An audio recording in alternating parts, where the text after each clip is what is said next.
नमस्कार साथियों। स्वागत है आप सभी का सत्य एक्सलेंट यूट्यूब चैनल पे।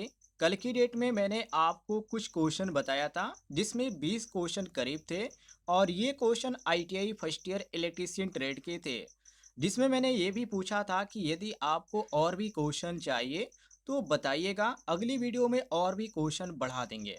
बहुत सारे लोगों का जवाब भी था कि सर अगली वीडियो में करीब 40 क्वेश्चन कवर कीजिए, वीडियो थोड़ी सी लंबी हो जाए ठीक है, लेकिन जानकारी अच्छी होनी चाहिए। तो साथियों यहाँ पर लेकर आए हैं आप सभी के लिए आज की डेट में टोटल 50 क्वेश्चन जो कि ITI first year electrician trade के लिए है। तो चलिए क्वेश्चन को शुरू करते हैं। यदि आपको किसी भी क्वेश्चन में किसी प्रकार का डाउट हो, आपको समझ में नहीं आ रहा हो, तो कमेंट बॉक्स में पूछ लीजिएगा, आपको जानकारी मिल जाएगी। पहला क्वेश्चन आप सभी के सामने ध्यान से देखिएगा। पहले क्वेश्चन में पूछा जा रहा है, बिजली के प्रवाह की इकाई क्या है। साथियों, जो यहाँ पर एम्पियर होता है, जो कि ऑप्शन में यहाँ पर दिया गया है सी, ये जो होता है साथियों विद्युत प्रवाह की इकाई होती है। और इसे आप ऐसे भी कह सकते हैं कि किसी परिपथ में प्रवाहित होने वाले इलेक्ट्रॉनों की मात्रा को ये दर्शाती है, जिसे हम एम्पियर बोलते हैं। ऐसे भी आप कह सकते हैं। तो यहाँ पर आपका सही हो जाता है ऑप्शन सी, बिल्कुल करेक्ट आंसर। क्लियर हो गया होगा। आगे देखते हैं। अगले सवाल में पूछा जा रहा है कि ओम का नियम क्या दर्शाता है। ओम का नियम सभी लोग पढ़े होंगे, कोई दिक्कत नहीं है, और ज़्यादातर आईटीआई के फर्स्ट ईयर में प्रैक्टिकल में ये क्वेश्चन पूछा जाता है और इस पर प्रयोग भी लिखने के लिए आता है। तो ओम के नियम के अनुसार परिभाषित यदि किया जाए तो उसमें यही चीज कहा जाता है कि किसी चालक में प्रवाहित धारा, जिसको हम आई से इंडिकेट करते हैं धारा को, और वोल्टेज भी से इंडिकेट करते हैं, उसका जो प्रतिरोध होता है, जो उस प्रतिरोध का संबंध होता है आर, उसके गुणनफल के रूप में होता है। मतलब कि भी बराबर आई आर, ऐसे आप कह सकते हैं। तो सूत्र जो होता है भी बराबर आई आर होता है, लेकिन जब परिभाषित करने के लिए कहा जाए और इस पर प्रयोग लिखने के लिए कहा जाए तो थोड़ा सा लंबा हो जाता है। तो यहाँ पर हम क्वेश्चन के अनुसार चले तो ऑप्शन हमारा ए सही हो जाता है, भी बराबर आई आर। और परिभाषा के अनुसार पूछा जाए तो आप यही कहेंगे कि चालक में प्रवाहित धारा और वोल्टेज का संबंध प्रतिरोध आर के गुणनफल के रूप में होता है। ये आपका सही हो जाएगा ऑप्शन ए करेक्ट आंसर। आगे बढ़ते हैं, अगले सवाल को देखिए। अगले सवाल में पूछा जा रहा है, तांबे का प्रतिरोध तापमान बढ़ने पर कैसा होता है। तांबे का प्रतिरोध तापमान बढ़ने पर कैसा होता है, ये क्वेश्चन भी काफी इंपॉर्टेंट है। देखिए, तांबे का मतलब यहाँ पे कॉपर की बात किया जा रहा है। और कॉपर जैसे कि जो धातुएं होती है उसमें यदि तापमान बढ़ता है तो तापमान जब बढ़ता है तो उसमें इलेक्ट्रॉनों की जो गति होती है उसमें बाधा आती है, जिससे प्रतिरोध क्या होता है, जिसको हम रेजिस्टेंस बोलते हैं, वो भी बढ़ जाता है। तो उसी चीज को यहाँ पे पूछा जा रहा है कि तांबे के प्रतिरोध अर्थात तापमान बढ़ने पर कैसा होता है। तो ये उस समय क्या होता है, बढ़ जाता है। क्या होता है साथियों, बढ़ जाता है। इलेक्ट्रॉनों की जब गति में बाधा होती है तो प्रतिरोध क्या होगा, बढ़ जाएगा। ऑप्शन में जो आपका सही होता है वो ऑप्शन साथियों ए सही होता है, बढ़ता है। ए आपका करेक्ट आंसर हो जाएगा। अगले सवाल की ओर बढ़ते हैं। अगला सवाल आप सभी के सामने, ये तो काफी इजी क्वेश्चन है लेकिन ध्यान से इसका आंसर समझिएगा। यहाँ पर कहा जा रहा है क्वेश्चन में कि यदि एक विद्युत परिपथ में 3 प्रतिरोध क्रम में जुड़े हैं तो कुल प्रतिरोध कैसे निकाला जाएगा। ये क्वेश्चन काफी इंपॉर्टेंट है। देखिए, यदि प्रतिरोधों की संख्या किसमें दिया गया है तो यहाँ पे क्रम में कहा जा रहा है, मतलब प्रतिरोध क्रम में जुड़े हुए, क्रम में मतलब यहाँ पे श्रेणी क्रम की बात किया जा रहा है। तो यदि प्रतिरोध को हम श्रेणी क्रम में जोड़ते हैं तो कुल प्रतिरोध जो होगा उसके जो व्यक्तिगत प्रतिरोध होगा उसका योग होगा। मतलब कि जैसे कि प्रतिरोध यहाँ पर हम आर से इंडिकेट करते हैं तो ये आपका R1 plus R2 plus R3 हो जाएगा। तो ये हमारा सूत्र क्रिएट होता है। तो ये हमारा हो जाता है R बराबर R1 plus R2 plus R3, या डॉट डॉट जितना यहाँ पर प्रतिरोधों की संख्या है तब तक हम यहाँ पे बढ़ा देते हैं। तो इसी चीज को यहाँ पे पूछा जा रहा है। तो हम यहाँ पे मारेंगे साथियों ऑप्शन ए, बिल्कुल करेक्ट आंसर। R बराबर R1 plus R2 plus R3, ये आपका ए ऑप्शन सही हो जाएगा। क्लियर हो गया। आगे देखते हैं। अगला सवाल आपके सामने है, सवाल नंबर 5, जिसमें पूछा जा रहा है कि वोल्ट मीटर को परिपथ में कैसे जोड़ा जाता है। मतलब कहने का यह है कि किस क्रम में जोड़ा जाता है। श्रेणी क्रम में या समांतर क्रम में या मिश्रित मतलब मिक्स रूप में, श्रेणी और समांतर दोनों में, या इनमें से कोई नहीं। ऑप्शन यहाँ पर देखने को मिल रहे हैं। लेकिन आप हमेशा ध्यान रखिएगा, जब भी वोल्ट मीटर को जोड़ने की बात किया जाए तो वोल्ट मीटर को किसी भी उपकरण में, कोई भी उपकरण हो जिसके जो दोनों सिरे होते हैं वो वोल्टेज मापने के लिए लगाया जाता है, और इसे हमेशा समांतर क्रम में ही जोड़ा जाता है। किस क्रम में साथियों? समांतर क्रम में। और ऑप्शन में जो यहाँ पर भी दिया गया है समांतर पैरेलल, वो आपका यहाँ पर भी ऑप्शन दिया गया है। बी साथियों आपका करेक्ट आंसर हो जाएगा। अगले सवाल की ओर बढ़ते हैं। अगला सवाल आप सभी के सामने है। पृथ्वी अर्थात अर्थ तार की बात किया जा रहा है, तो अर्थ तार का रंग कौन सा होता है? शायद कल की वीडियो में मैंने आपको ऐसा क्वेश्चन बताया था, मुझे ख्याल है। विद्युत आप सुरक्षा मानकों के अनुसार देखें तो जो यहाँ पे नियम है उसके अनुसार जो अर्थिंग वायर होता है साथियों, वो तो होता है हरे रंग का होता है, और कभी कभी आपको पीला रंग का भी देखने को मिल जाता है, तो यहाँ पे कोई दिक्कत नहीं है। हरा और पीला दोनों का इस्तेमाल किया जाता है। लेकिन जब यहाँ पे विशेष रूप से आप देखें, जो कि यहाँ पे इलेक्ट्रीशियन रूल के अनुसार देखें, तो यहाँ पर हमारा हरा बिल्कुल सही हो जाएगा। ये आपका सी ऑप्शन करेक्ट आंसर हो जाता है। सी करेक्ट आंसर। क्लियर हो गया? आगे देखते हैं। अगला सवाल आप सभी के सामने है। अगले सवाल में पूछा जा रहा है, घरों में उपयोग होने वाली सामान्य आपूर्ति वोल्टेज कितनी होती है? वेरी वेरी इंपॉर्टेंट क्वेश्चन है। देखिए, भारत में यदि बात करें तो भारत में जो घरेलू विद्युत आपूर्ति है आमतौर पे 230 वोल्ट जो कि एसी और 50 हर्ट्ज तक ही होती है। लेकिन औद्योगिक क्षेत्र में जो होता है वो अलग होता है। यदि औद्योगिक क्षेत्र की बात किया जाए तो उसमें 440 वोल्ट आपको देखने को मिलेंगे। औद्योगिक क्षेत्र में जैसे बड़े बड़े संस्थान जो होते हैं, इंस्टीट्यूट जो होते हैं, तो उसमें जो आपका होता है वो 440 वोल्ट होता है। लेकिन यदि घर की बात किया जाए तो उसमें 230 वोल्ट होता है, ये ध्यान रखिएगा, एसी। और यहाँ पर जो आपका सही दिया गया है 230 वोल्ट, वो आपका ऑप्शन यहाँ पर भी दिया गया है। बी साथियों आपका करेक्ट आंसर हो जाएगा। क्लियर हो गया साथियों? आगे देखते हैं। अगले सवाल की ओर बढ़ते हैं। अगले सवाल में पूछा जा रहा है कि एसी मीटर कौन सी मात्रा को मापता है? एसी मीटर, जो एसी मीटर होता है साथियों, आप सभी को मालूम है सर्किट में ही मीटर द्वारा मापा जाता है। तो कोई भी यहाँ पे एसी सर्किट हो, यदि यदि वो मीटर द्वारा मापा जाता है, तो यदि वोल्टेज या धारा, मतलब कि जो उसका मान होगा वोल्टेज का या धारा का मान होगा, वो आर एम एस, जिसको हम बोलते हैं रूट मीन स्क्वायर, उसी के द्वारा मापा जाता है। और यहाँ पर आरएमएस जो यहाँ पर दिया गया ऑप्शन में, वो हमारा ए ऑप्शन दिया गया है, आरएमएस, जिसका पूरा नाम होता है रूट मीन स्क्वायर। इसको ध्यान रखिएगा, कभी कभी यहाँ पे इसका पूरा नाम भी पूछ दिया जाता है परीक्षा में। तो ए ऑप्शन आपका सही हो जाएगा। क्लियर हो गया? आगे देखते हैं। अगले सवाल में क्या पूछा जा रहा है? अगले सवाल में पूछा जा रहा है कि विद्युत धारा मापने के लिए कौन सा उपकरण उपयोग किया जाता है? वोल्ट मीटर, अमीटर, या गैल्वेनोमीटर, या वाट मीटर? ये तो काफी इजी क्वेश्चन है। इसमें जो होता है अमीटर का होता है, क्योंकि आप सभी को मालूम है जो विद्युत धारा होती है, जो करंट होती है, उसको मापने के लिए जो उपयोग में लिया जाता है उसको हम यहाँ पे सीरीज में लगाते हैं। और सीरीज में जहाँ पर साथियों यहाँ पे बात होती है तो वहाँ पे हम अमीटर का ही प्रयोग करते हैं। तो यहाँ पर जो हमारा अमीटर दिया गया है वो ऑप्शन में बी ऑप्शन दिया गया है। बी ऑप्शन आपका करेक्ट आंसर हो जाएगा। क्लियर हो गया? आगे देखते हैं। अगले सवाल में पूछा जा रहा है, विद्युत ऊर्जा की इकाई क्या होती है? विद्युत ऊर्जा की इकाई क्या होती है? ये तो काफी इजी क्वेश्चन है। आपको ये मालूम होगा के डब्ल्यू एच। क्या होती है के डब्ल्यू एच? मतलब कि किलोवाट घंटा। घरों में जो उपयोग की जाने वाली जो बिजली बिल होती है वो भी किलोवाट घंटा में ही मापी जाती है, या आप उसे जिसे यूनिट के नाम से भी बोलते हैं, तो ये आपका वही होता है। और उसी चीज को यहाँ पे पूछा जा रहा है, तो हम यहाँ पे मारेंगे option C correct answer, kilowatt घंटा। सी ऑप्शन आपका करेक्ट आंसर हो जाएगा। क्लियर हो गया? आगे देखते हैं। अगले सवाल में पूछा जा रहा है कि सामान्य घरेलू वायरिंग में कौन सा तार फेज मतलब कि लाइन होता है? तो यहाँ पर जो फेज की बात किया जाता है तो हमेशा आप ध्यान रखिएगा, फेज के लिए साथियों जो प्रयोग किया जाता है वो हमेशा कौन सा रंग होता है? लाल रंग होता है। भारत में जो विद्युत वायरिंग का जो मानक नियम है उसके अनुसार आप चलें तो लाल जो वायर होता है वो जो होता है फेज के रूप में प्रयोग किया जाता है।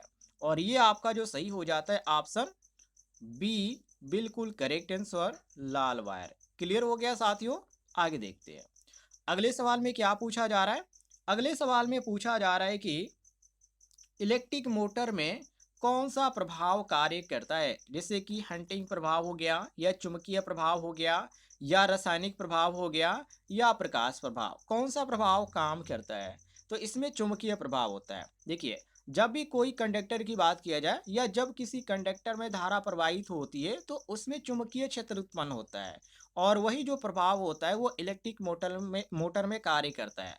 और उसी चीज को यहाँ पे क्वेश्चन में पूछा जा रहा है कि इलेक्ट्रिक मोटर में कौन सा प्रभाव कार्य करता है। तो ये कार्य करता है साथियों चुंबकीय प्रभाव, जो कि यहाँ पे आपको बी ऑप्शन में देखने को मिल रहा है। बी ऑप्शन आपका सही हो जाएगा। आगे बढ़ते हैं अगले सवाल की ओर। अगले सवाल में पूछा जा रहा है विद्युत शक्ति अर्थात पावर की बात किया जा रहा है कि पावर का सूत्र क्या होता है। तो इसका सूत्र होता है साथियों जो कि P बराबर भी आई भी होता है, P बराबर आई स्क्वायर आर भी आता है और P बराबर भी स्क्वायर आर भी आता है। मतलब कि सभी जो ऑप्शन यहाँ पर दिए गए हैं ये बिल्कुल सही है। उपयुक्त सभी हम यहाँ पर मार सकते हैं, कोई यहाँ पे दिक्कत नहीं, क्योंकि सभी यहाँ पे सही है। क्योंकि वोल्टेज गुणे करंट भी होता है, धारा और प्रतिरोध के आधार पर भी हम निकालते हैं और वोल्टेज और प्रतिरोध के आधार पर भी निकालते हैं। तो इसलिए यहाँ पर हमारा सभी ऑप्शन क्या है, सही है। तो हम यहाँ पे डी ऑप्शन मारेंगे, उपयुक्त सभी। डी हमारा करेक्ट आंसर हो जाएगा। आगे देखते हैं अगले सवाल को।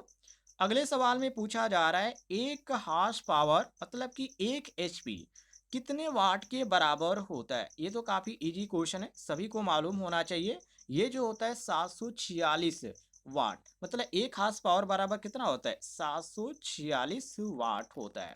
ये ध्यान रखिएगा। और ये जो होता है आप ऐसे कह सकते हैं कि ये जो मोटरों की जो क्षमता होती है उसको मापने में इसका प्रयोग किया जाता है, जो कि एक हार्स पावर बराबर 746 वाट। तो ऐसे इसको ज्ञात किया जाता है इस पर, यहाँ पे सूत्र के अनुसार इस पर रखकर। तो यहाँ पर हमारा जो सही हो जाता है वो ऑप्शन यहाँ पर बी सही हो जाता है, 746 वाट करेक्ट हो गया।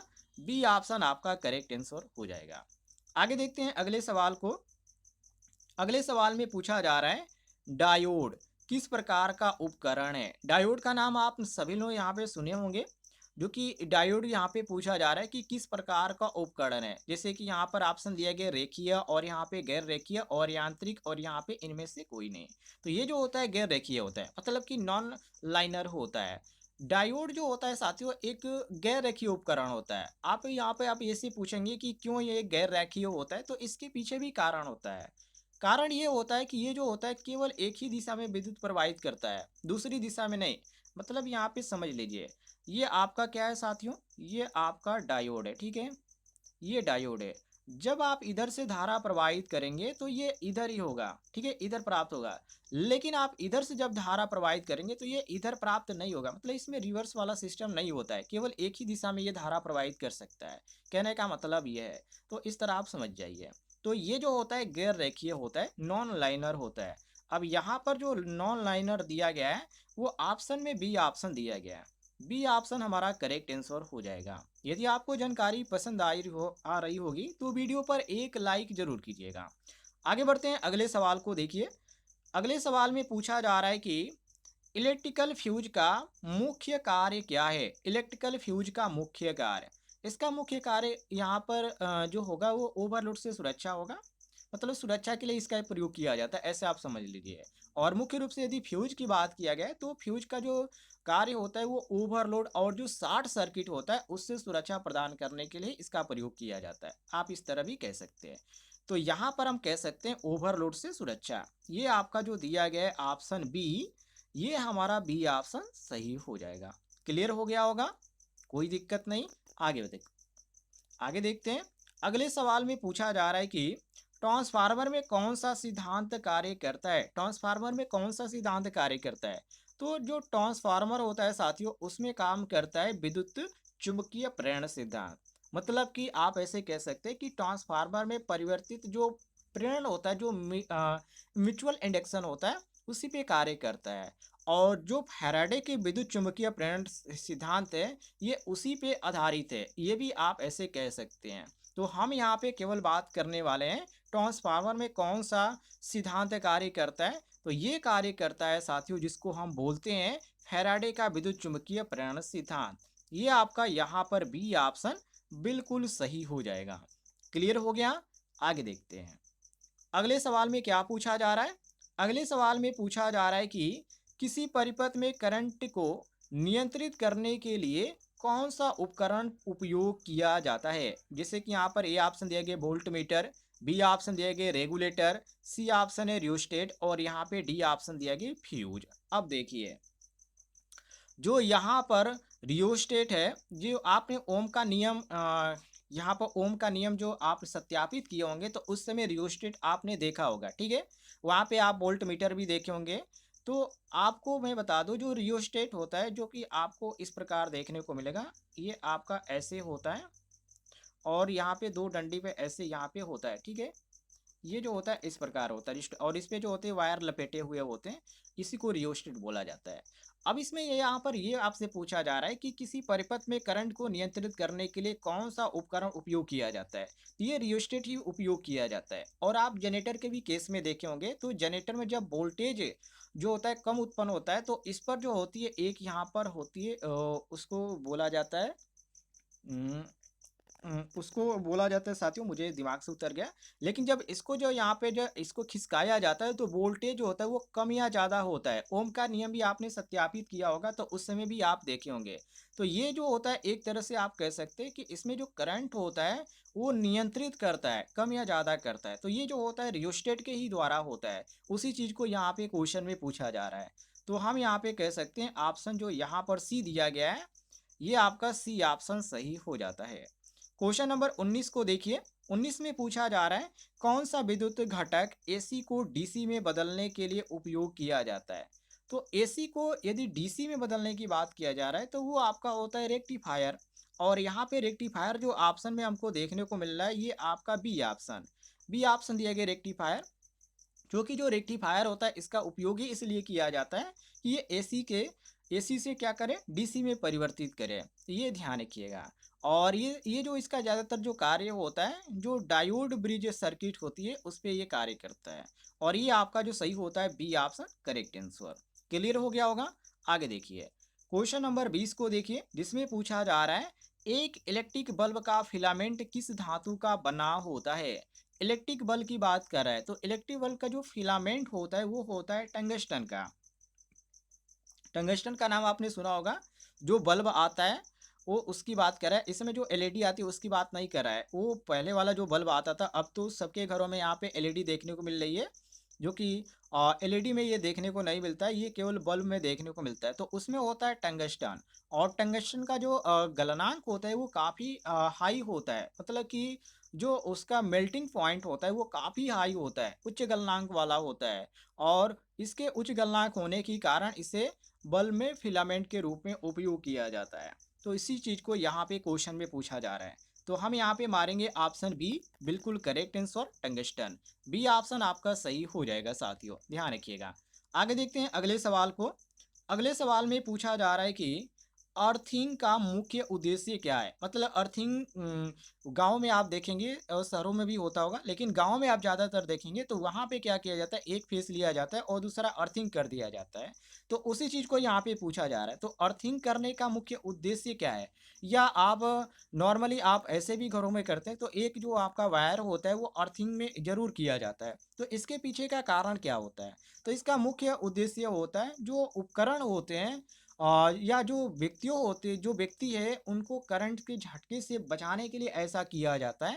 अर्थिंग करने का मतलब यही होता है। और इसी चीज़ को यहाँ पे पूछने की कोशिश कर रहा है क्वेश्चन में। तो हम यहाँ पे कहेंगे विद्युत दुर्घटनाओं से सुरक्षा के लिए। और यहाँ पर आपका ऑप्शन में दिया गया ऑप्शन सी, बिल्कुल करेक्ट आंसर, विद्युत दुर्घटनाओं से सुरक्षा के लिए। सी साथियों आपका करेक्ट आंसर हो जाएगा। आगे देखिए अगले सवाल को।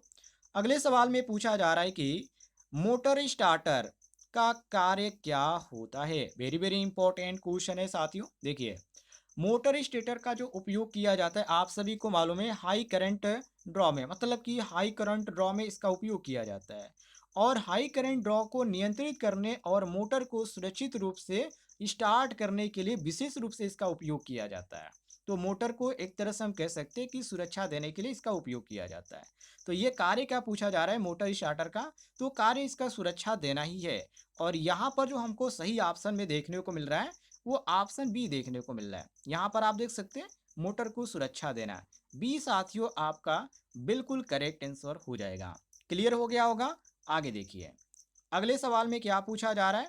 अगले सवाल में पूछा जा रहा है कि विद्युत चार्ज की इकाई क्या होती है। ये भी आपका क्वेश्चन काफी इंपॉर्टेंट है। देखिए विद्युत चार्ज का मतलब यहाँ पे क्या कहा जा रहा है, विद्युत आवेश मतलब कि इलेक्ट्रिक चार्ज की बात कर रहे हैं।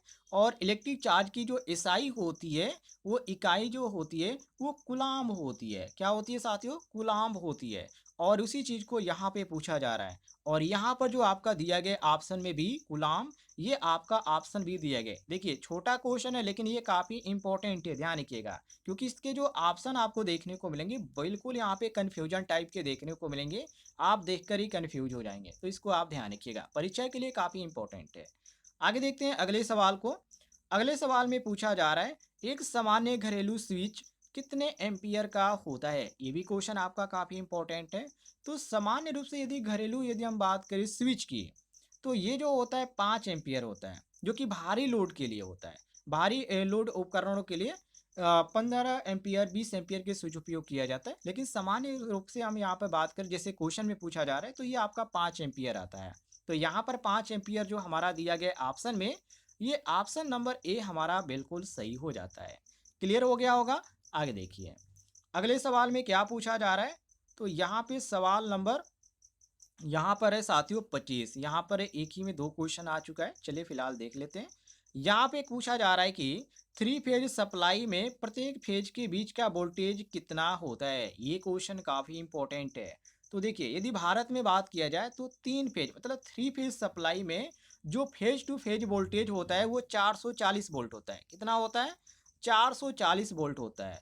और फेज और न्यूट्रल वोल्टेज की यदि बात करें तो फेज और न्यूट्रल में जो होता है 230 होता है। कितना हो जाता है साथियों, 230 वोल्ट होता है। तो उसी चीज को यहाँ पे पूछा जा रहा है। तो हमसे यहाँ पे 3 फेज सप्लाई में पूछा जा रहा है। तो 3 फेज सप्लाई में 440 वोल्ट होगा, ये ध्यान रखिएगा 440 वोल्ट। और यदि आपसे फेज और न्यूट्रल पूछा जाए तो वो आपका 230 वोल्ट होता है, ये ध्यान रखिएगा। ये आपका सी ऑप्शन क्वेश्चन के अनुसार सही हो जाता है। अब यहाँ पर देखिए क्वेश्चन नंबर 26 एक ही में आ चुका है। यहाँ पे कहा जा रहा है कि विद्युत धारा की दिशा को कितनी बार बदलने पर उसे एसी मतलब अल्टरनेटिंग करंट कहते हैं। काफी इंपॉर्टेंट क्वेश्चन है। देखिए एसी मतलब यहाँ पे परिवर्तित धारा, ऐसे आप समझ सकते हैं। एसी मतलब परिवर्तित धारा, और वह धारा जिसकी दिशा समय समय पर बदलती रहती है, ऐसे भी कह सकते हैं। लेकिन डीसी की बात करें तो ये स्थिर धारा होती है। इसमें धारा की दिशा जो होती है वो स्थिर रहती है। और इसी चीज को यहाँ पे पूछा जा रहा है कि विद्युत धारा की दिशा को कितनी बार बदलने पर उसे एसी अल्टरनेटिंग करंट कहते हैं। तो इसको हम कह सकते हैं बार बार, क्योंकि ये जो धारा का परिवर्तन इसमें होता है वो बार बार होता है। इसलिए यहाँ पर जो सी ऑप्शन दिया गया है, सॉरी यहाँ पे बी पर टिक हो गया। इसमें जो यहाँ पे दिया गया है ऑप्शन, ऑप्शन जो यहाँ पे सी दिया गया बार बार, यहाँ पे नीचे आप देख सकते हैं, ये हमारा सी ऑप्शन करेक्ट आंसर हो जाएगा, ध्यान रखिएगा। आगे देख लेते हैं अगले सवाल को। अगले सवाल में पूछा जा रहा है डीसी मोटर का मुख्य भाग कौन सा होता है। डीसी मोटर का मुख्य भाग, मुख्य भाग की बात करें तो इसमें बहुत सारे आते हैं, जैसे कि आर्मेचर हो गया, स्टेटर हो गया, रोटर हो गया, फील्ड वाइंडिंग हो गया, कम्यूटेटर हो गया, ब्रश भी आते हैं, बहुत सारे आते हैं। लेकिन यहाँ पर ऑप्शन में क्या दिया गया, ऑप्शन में सब कुछ यहाँ पर दे दिया गया, जैसे कि स्टेटर और रोटर भी दिया गया है, आर्मेचर और कम्यूटेटर भी दिया गया है, फील्ड वाइंडिंग और ब्रश भी दिए गए हैं। इसलिए हमारा जो सही हो जाता है वो ऑप्शन डी सही हो जाता है। डी साथियों हमारा सही हो जाएगा, मिला लीजिएगा। आगे देखते हैं अगले सवाल को। अगले सवाल में पूछा जा रहा है कि मल्टीमीटर का उपयोग किसके लिए किया जाता है। ये भी क्वेश्चन आपका काफ़ी इंपॉर्टेंट है। मल्टीमीटर का नाम आपने सुना होगा, लेकिन आप ध्यान रखिएगा मल्टीमीटर का उपयोग एसी और डीसी वोल्टेज और करंट और प्रतिरोध ये सभी मापने के लिए किया जाता है। मतलब कि वोल्टेज भी इससे माप सकते हैं, करंट भी माप सकते हैं, प्रतिरोध भी माप सकते हैं। इसलिए हमारा जो सही होता है वो ऑप्शन डी सही हो जाता है, उपर्युक्त सभी। डी साथियों आपका सही हो जाएगा। क्लियर हो गया होगा, इसको ध्यान रखिएगा, काफी इंपॉर्टेंट है। आगे बढ़ते हैं अगले सवाल की ओर।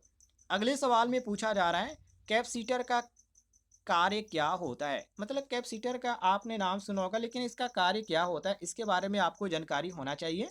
तो कैपेसिटर क्या है? पहले तो आप ध्यान रखिएगा, एक ये क्या है, एक इलेक्ट्रिक घटक है और जो विद्युत आवेश होता है उसको ये क्या करता है, स्टोर करता है और इसे आवश्यकता अनुसार रिलीज करता है। कैपेसिटर का मुख्य कार्य यही होता है। मतलब आप ऐसे कह सकते हैं कि इसमें क्या होता है, विद्युत ऊर्जा संग्रहित होता है, यह संग्रहित करना इसका काम होता है। और यहाँ पर जो आपका सही ऑप्शन दिया गया है वो ऑप्शन ए दिया गया है। ये साथियों आपका करेक्ट आंसर हो जाएगा। क्लियर हो गया होगा। आगे देख लेते हैं अगले सवाल को। अगले सवाल में पूछा जा रहा है कि शॉर्ट सर्किट होने पर करंट कैसा होता है? बहुत कम होता है या बहुत अधिक होता है या सामान्य होता है या अदर? मतलब कि कोई नहीं, इसे आप समझ सकते हैं ऑप्शन को। ए ओ यहाँ पे टच हो गया है। चलिए इसको देख लेते हैं। अब यहाँ पर देखिए, इसमें जो आपका सही होगा वो बहुत ही अधिक वाला ऑप्शन सही होगा, क्योंकि आप सभी को मालूम होना चाहिए जब भी शॉर्ट सर्किट होता है तो उस समय आप देखेंगे स्पार्किंग बहुत ही ज़्यादा होता है। शॉर्ट सर्किट होगा तो स्पार्किंग जरूर होगा, जिसको आप इलेक्ट्रिशियन में लाइटिंग के नाम से भी जानते हैं, जो इसमें लाइटिंग ज़्यादा होती है। तो ये जो होती है शॉर्ट सर्किट होने पर क्या होता है कि प्रतिरोध जो होता है उस समय बहुत ही कम हो जाता है, जिससे करंट जो होती है उसमें अधिक बहने लगती है या प्रवाहित होने लगती है, ऐसे भी कह सकते हैं। तो उपकरण का वहाँ पे जलना या और भी बहुत सारी यहाँ पे चीज़ें जो होती हैं शॉर्ट सर्किट में नष्ट हो जाती हैं। तो यहाँ पर कहने का मतलब क्वेश्चन के अनुसार ये है कि शॉर्ट सर्किट होने पर करंट कैसा होता है? तो बहुत ही अधिक होता है। करंट जो उस समय प्रवाहित होता है बहुत ही ज़्यादा होता है, क्योंकि प्रतिरोध जो होता है वो बहुत ही कम हो जाता है। तो इसलिए हमारा जो सही हो जाता है वो ऑप्शन बी सही हो जाता है। बी साथियों आपका करेक्ट आंसर हो जाएगा। आगे देखते लेते हैं अगले सवाल को। अगले सवाल में पूछा जा रहा है कि कौन सा उपकरण डीसी को एसी में बदलने के लिए प्रयोग किया जाता है? जैसे कि इन्वर्टर, रेक्टिफायर, ट्रांसफार्मर या एम्पलीफायर। तो यहाँ पे डीसी को एसी में बदलने की बात किया जा रहा है, तो ये इन्वर्टर का ही काम होता है, क्योंकि इन्वर्टर जो होता है साथियों वो डीसी को एसी में बदलने का कार्य करता है। और यहाँ पे जो रेक्टिफायर दिया गया, बहुत सारे लोगों को कन्फ्यूजन होगा, तो रेक्टिफायर जो होता है ये एसी को डीसी में बदलता है। ध्यान रखिएगा, रेक्टिफायर का काम एसी को डीसी में और इन्वर्टर का काम होता है डीसी को एसी में। तो यहाँ पर जो हमारा जो सही हो जाता है क्वेश्चन के अनुसार वो ऑप्शन नंबर ए सही हो जाता है, डीसी को एसी में। चलिए अगले सवाल को देखते हैं। सवाल नंबर 32 है, जिसमें पूछा जा रहा है इंडक्टर किस सिद्धांत पे कार्य करता है? वेरी वेरी इंपॉर्टेंट क्वेश्चन है। इंडक्टर किस सिद्धांत पे कार्य करता है? ये सही क्वेश्चन आपको एग्जाम में देखने को मिलेंगे। देखिए, जो इंडक्टर होता है साथियों, ये जो होता है एक कॉइल होता है, ठीक है। एक कॉइल के रूप में होता है जो विद्युत चुम्बकीय प्रेरण के सिद्धांत पे कार्य करता है। और सिद्धांत की यदि बात करें तो ये विद्युत चुम्बकीय प्रेरण के ही सिद्धांत पे कार्य करता है। और ऑप्शन में जो आपको देखने को मिलता है विद्युत चुम्बकीय प्रेरण सिद्धांत, वो आपका ऑप्शन में यहाँ पर देखने को मिलता है ए ऑप्शन, विद्युत चुम्बकीय प्रेरण। ए ऑप्शन आपका सही हो जाता है, मिला लीजिएगा। आगे देखते हैं अगले सवाल को। अगले सवाल में पूछा जा रहा है कि किस प्रकार का मोटर डीसी और एसी दोनों पर चल सकता है? मतलब कौन सा यहाँ पे मोटर है जो डीसी और एसी पर दोनों पर यहाँ पे इसको हम काम में ला सकते हैं? तो ये होता है इन्वर्सल मोटर। कौन सा मोटर होता है? Universal motor. ये एक जो होता है विशेष प्रकार का मोटर होता है जो एसी और डीसी दोनों पे कार्य करता है, इसको ध्यान रखिएगा। और इन्वर्सल मोटर जो ऑप्शन में दिया गया है वो ऑप्शन में यहाँ पर साथियों सी आपको देखने को मिल रहा है। सी साथियों आपका करेक्ट आंसर हो जाएगा। आगे बढ़ते हैं अगले सवाल की ओर। अगले सवाल में पूछा जा रहा है 1 किलोवाट घंटा, मतलब कि किलोवाट आवर कितने जूल के बराबर होता है? ये भी क्वेश्चन काफी इंपॉर्टेंट है। तो देखिए, आप ऐसे इसको समझ सकते हैं, 1 किलोवाट आवर मतलब क्या, 1000 वाट गुणे 3600 सेकेंड, ऐसे आप इसको लिख सकते हैं। अब इसको और भी आप शॉर्ट में कर दीजिए तो ये दशमलव में हो जाएगा। तो यहाँ पर आ जाएगा 3.6 गुणे 10⁻⁶। और किस में होगा? तो जूल में होगा। कितने के जूल के बराबर होता है? तो 3.6 गुणे 10⁻⁶। और यहाँ पर ऑप्शन में आपका कौन सा दिया गया है? तो ऑप्शन नंबर सी दिया गया है। यहाँ पर आप देख सकते हैं 3.6 गुणे 10⁻⁶, ये आपका जो सही हो जाता है सी ऑप्शन करेक्ट आंसर हो जाता है। क्लियर हो गया होगा साथियों। आगे देखिए अगले सवाल को देखते हैं, जिसमें पूछा जा रहा है कि कौन सा पदार्थ सबसे अच्छा कंडक्टर है? जैसे कि कॉपर, सिल्वर, एल्युमिनियम और सोना। तो यहाँ पर हम मारेंगे सिल्वर को। सिल्वर को क्यों यहाँ पर मारेंगे? यदि सिल्वर ऑप्शन में नहीं दिया होता तो हम यहाँ पे मारते कॉपर को, लेकिन सिल्वर दिया गया है, तो इन सभी ऑप्शनों में जो सिल्वर है उसमें ये सबसे अच्छा इसी का होता है कंडक्टर। ये ध्यान रखिएगा। का कॉपर का भी उपयोग करते हैं, लेकिन सबसे अच्छे की यदि बात करें ऑप्शन में यदि दिया गया सिल्वर, तो हम यहाँ पे सिल्वर मारेंगे। बी ऑप्शन आपका सही हो जाएगा। आगे देखते हैं क्वेश्चन नंबर 36 को। 36 में पूछा जा रहा है लोड को नियंत्रित करने के लिए कौन सा उपकरण उपयोग किया जाता है, जैसे कि फ्यूज, स्विच, रिले या ट्रांसफार्मर। ट्रांसफार्मर का उपयोग लोड के लिए नहीं किया जाता है, आप ऐसे ही समझ सकते हैं। तो इसमें आपका होता है रिले। यहाँ पर देखिए सी ऑप्शन दिया गया है, रिले यहाँ पर दिया गया है। रिले जो होता है एक प्रकार का स्विच होता है, जो कि एक विद्युत स्विच आप कह सकते हैं। एक विद्युत स्विच की तरह ये कार्य करता है। जो कम वोल्टेज जो होता है और जो सिग्नल होते हैं उससे जो होता है हाई वोल्टेज को ये क्या करता है, नियंत्रित करता है। मतलब रिले का जो काम ही होता है ये क्या होता है, वोल्टेज को यहाँ पे कंट्रोल करना, नियंत्रित करना, वोल्टेज लोड को क्या करना, नियंत्रित करना, इसका मुख्य कार्य यही होता है। तो ये आपका जो होता है सी ऑप्शन, ये बिल्कुल करेक्ट आंसर आपका हो जाता है। सी सही हो जाएगा, ध्यान रखिएगा। आगे देखते हैं अगले सवाल को। अगले सवाल में पूछा जा रहा है कि विद्युत प्रेरण अर्थात इंडक्शन का उपयोग किस उपकरण में किया जाता है, ट्रांसफार्मर, बैटरी, रेक्टिफायर या हीटर में। तो इसका जो उपयोग किया जाता है साथियों, यहाँ पर मैं आपको बता दूं ट्रांसफार्मर में किया जाता है। जो ये इंडक्शन होता है, विद्युत प्रेरण इंडक्शन, इसका उपयोग कहाँ पे किया जाता है, ट्रांसफार्मर किया जाता है। देखिए ट्रांसफार्मर जो होता है आप सभी को मालूम है, मैंने पिछले क्वेश्चन में आपको बताया था कि विद्युत प्रेरण के सिद्धांत पे कार्य करता है। और इससे क्या होता है, वोल्टेज को बढ़ाया या घटाया जा सकता है, और उसी चीज को यहाँ पे पूछा जा रहा है। तो हम यहाँ पे कहेंगे जो ऑप्शन ए दिया गया है, ये ए ऑप्शन हमारा क्या है, बिल्कुल सही है, कोई भी कंफ्यूजन नहीं होना चाहिए। चलिए यहाँ पे क्वेश्चन नंबर 38 को भी देख लेते हैं। क्वेश्चन नंबर 38 में पूछा जा रहा है घरेलू वायरिंग में अर्थिंग वायर का रंग कौन सा होता है। घरेलू वायर के बारे में यहाँ पे पूछ रहा है, घरेलू कह के आपको कंफ्यूज कर रहा है, लेकिन आपको बिल्कुल भी कंफ्यूज नहीं होना है, हरा ही होता है साथियों। अर्थिंग को हम का किस कलर का यहाँ पे वायर का हम यूज करते हैं, हरा का ही यूज करते हैं। इसका ग्रीन का भी किया जाता है, कोई भी दिक्कत नहीं है, हरा और ग्रीन दोनों का किया जाता है, ध्यान रखिएगा। और जिसे हम आसानी से पहचान सके, पहचानने के लिए यहाँ पर हरा और काला और नीला ऐसे यहाँ पे कलर दिए गए, और कोई यहाँ पे बात नहीं, सभी जो वायर होते हैं सेम ही होते हैं। और यहाँ पर जो आपका घरेलू वायर की बात किया गया, तो हम यहाँ पे हरा मारेंगे, बिल्कुल करेक्ट आंसर। और कभी कभी आप ध्यान रखिएगा, यदि हरा ऑप्शन ना दिया हो और पीला ऑप्शन दिया गया है, तो आप पीला मारिएगा, क्योंकि यहाँ पर पीला का भी उपयोग किया जाता है अर्थिंग के लिए, ये ध्यान रखिएगा। आगे देख लेते हैं अगले सवाल को। अगले सवाल में पूछा जा रहा है कौन सा पदार्थ सेमीकंडक्टर है, जैसे कि कॉपर हो गया, सिलिकॉन, टंगस्टन या एल्युमिनियम। तो इसमें जो कौन सा पदार्थ है जो सेमीकंडक्टर है, तो सेमीकंडक्टर जो है साथी वो होता है सिलिकॉन। क्या होता है, सिलिकॉन, जिसको हम एसआई से यहाँ पे इंडिकेट करते हैं, ये आपका हो जाता है सिलिकॉन।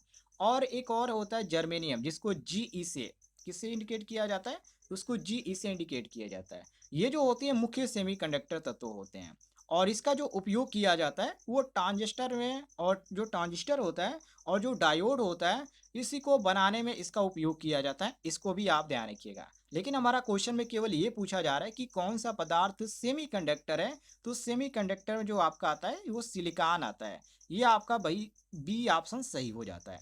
क्लियर हो गया होगा, आगे देख लिए। अगले सवाल में साथियों क्या पूछा जा रहा है, अगले सवाल में पूछा जा रहा है 1 किलो बोल्ट मतलब कि 1 केवी कितने बोल्ट के बराबर होता है। तो 1 किलो बोल्ट मतलब कि 1000 बोल्ट, आप ऐसे कह सकते हैं। तो यहाँ पर हमारा सही दिया गया है वो 1000 बोल्ट, वो सी ऑप्शन दिया गया, काफी इजी क्वेश्चन था, ये आपका सी सही हो जाएगा। क्वेश्चन नंबर 41 को देखिए, जिसमें पूछा जा रहा है डीसी जनरेटर में कौन सा उपकरण करंट को एक दिशा में रखने का कार्य करता है। डीसी जनरेटर में कौन सा उपकरण है जो करंट को एक ही दिशा में, तो एक ही दिशा में मैंने आपको शायद पिछले क्वेश्चनों में बताया था। तो एक ही दिशा में जब यहाँ पे बात किया जाए, तो उस समय आप ध्यान रखिएगा कम्यूटेटर का, क्योंकि डीसी जनरेटर में जो कम्यूटेटर होता है उसका उपयोग धारा को एक ही दिशा में बनाए रखने के लिए उपयोग में लाया जाता है। और कम्यूटेटर जो ऑप्शन में दिया गया है वो आपका ऑप्शन नंबर बी दिया गया है। यहाँ पर ध्यान से देखिएगा, क्वेश्चन थोड़ा सा छोटा हो गया, एक ही में यहाँ पे 2 क्वेश्चन ऐड हो गए हैं, तो ये आपका सही हो जाता है, बी ऑप्शन सही है। आगे देख लेते हैं क्वेश्चन नंबर 42 को, जिसमें पूछा जा रहा है बैटरी के और टर्मिनल के बीच का वोल्टेज क्या कहलाता है? वेरी वेरी इंपॉर्टेंट क्वेश्चन है साथियों। देखिए, बैटरी और जो टर्मिनल होते हैं उनके बीच जो होता है वोल्टेज होता है, और वोल्टेज को ईएमएफ मतलब कि इलेक्ट्रोमोटिव जो फोर्स होता है वो बोला जाता है, ईएमएफ बोला जाता है, जिसे हम वोल्ट से मापते हैं। तो यहाँ पर जो ईएमएफ दिया गया है ऑप्शन में इलेक्ट्रोमोटिव फोर्स, ये आपका ऑप्शन सी दिया गया है।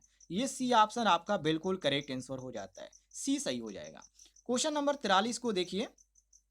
इसमें पूछा जा रहा है कि डायोड को बनाने में कौन सा पदार्थ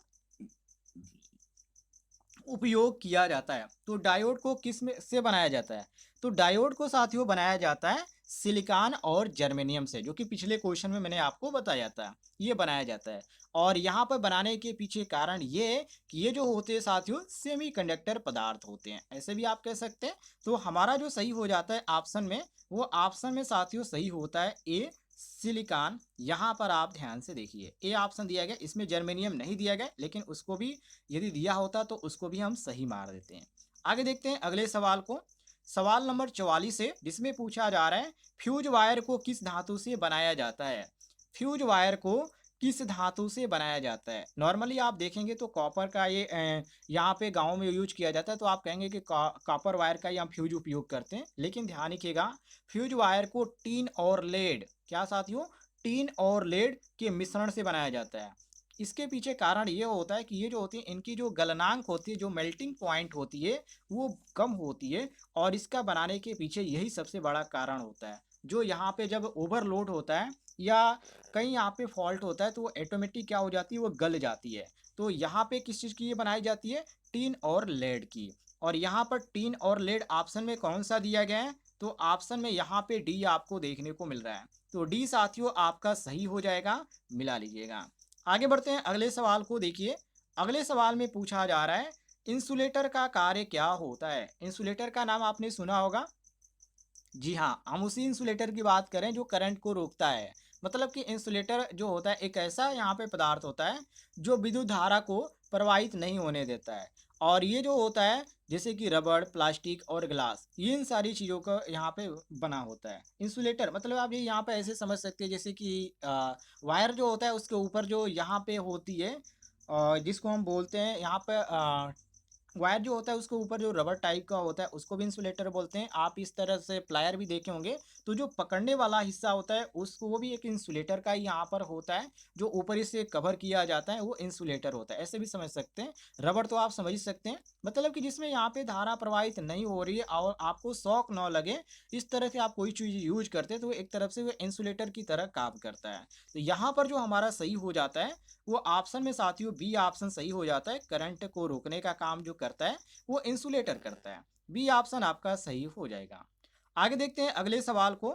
अगले सवाल में पूछा जा रहा है इलेक्ट्रिक प्रेस में कौन सा हीटिंग एलिमेंट उपयोग होता है? ये क्वेश्चन काफी इंपॉर्टेंट है। देखिए, जो इलेक्ट्रिक प्रेस होती है साथियों, ध्यान रखिएगा, उसमें नाइक्रोम होता है। क्या होता है? नाइक्रोम होता है, नाइक्रोम वायर होता है, इसका प्रयोग किया जाता है। और यहाँ पे इसका प्रयोग इसलिए किया जाता है कि इसका जो वायर का जो प्रतिरोध होता है वो अधिक होता है, और यदि अधिक होगा प्रतिरोध तो उसमें क्या होगी, अधिक गर्मी उत्पन्न होगी, और अधिक यदि गर्मी उत्पन्न होती है तो उस समय क्या होगा, हीटिंग होगा। और यहाँ पे प्रेस में हीटिंग की ज़रूरत है, तो इसलिए यहाँ पे जो प्रयोग किया जाता है नाइक्रोम का प्रयोग किया जाता है। ऐसे आप इसको पकड़ सकते हैं। तो यह आपका सही होता है ऑप्शन नंबर बी, बिल्कुल करेक्ट आंसर। यदि आपको जानकारी पसंद आ रही होगी तो वीडियो पर एक लाइक जरूर कीजिएगा। आगे देखते हैं क्वेश्चन नंबर 47 को। 47 में पूछा जा रहा है स्टार और डेल्टा कनेक्शन किस में उपयोग किया जाता है? ये क्वेश्चन काफी इंपॉर्टेंट है। स्टार और डेल्टा की बात किया जा रहा है, तो स्टार और डेल्टा ये जो कनेक्शन होते हैं थ्री फेज में होते हैं। किस मोटर में होते हैं? ये थ्री फेज मोटरों में इसका उपयोग किया जाता है। और क्वेश्चन में भी हमसे यही पूछा जा रहा है कि स्टार और डेल्टा कनेक्शन किस में उपयोग किया जाता है? तो थ्री फेज मोटरों में। और ऑप्शन में आपको देखने को मिल जाता है थ्री फेज मोटर, ये आपका ऑप्शन सी बिल्कुल करेक्ट आंसर। आगे देखते हैं अगले सवाल को। अगले सवाल में पूछा जा रहा है फ्लोरोसेंट ट्यूब लाइट में कौन सी गैस भरी होती है? ये थोड़ा सा हार्ड हो गया साथियों।